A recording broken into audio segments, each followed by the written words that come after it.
Lectures per a l'aula amb les germanes Roig.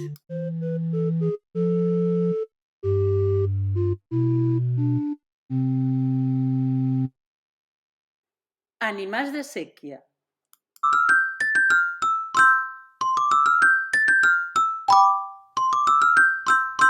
Del temps que aquella dona va viure envoltada d'arròs i d'aigua, va guardar una magnífica col·lecció d'històries d'animals que en contava de nit a cau d'orella.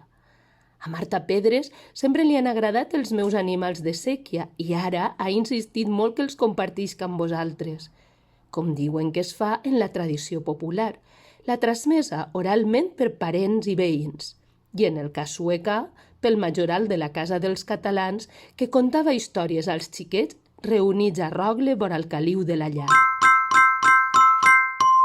Pertanyen a un grup d'animals minúsculs i perillosos. Espigats, decidits, se't planten davant i et maregen.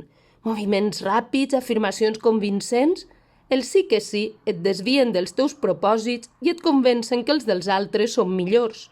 Són els encarregats d'escampar mentides, rumors i calúmnies.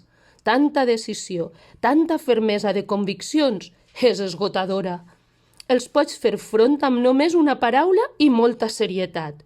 Dir-los «no, que no», és matar-los. Totes les rondalles que heu escoltat pertanyen al molí de Matada.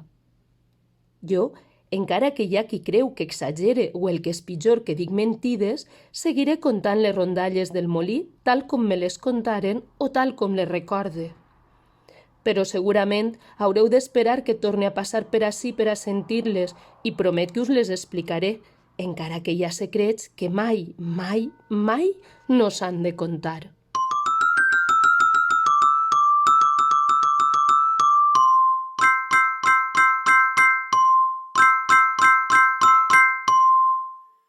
Bona lectura!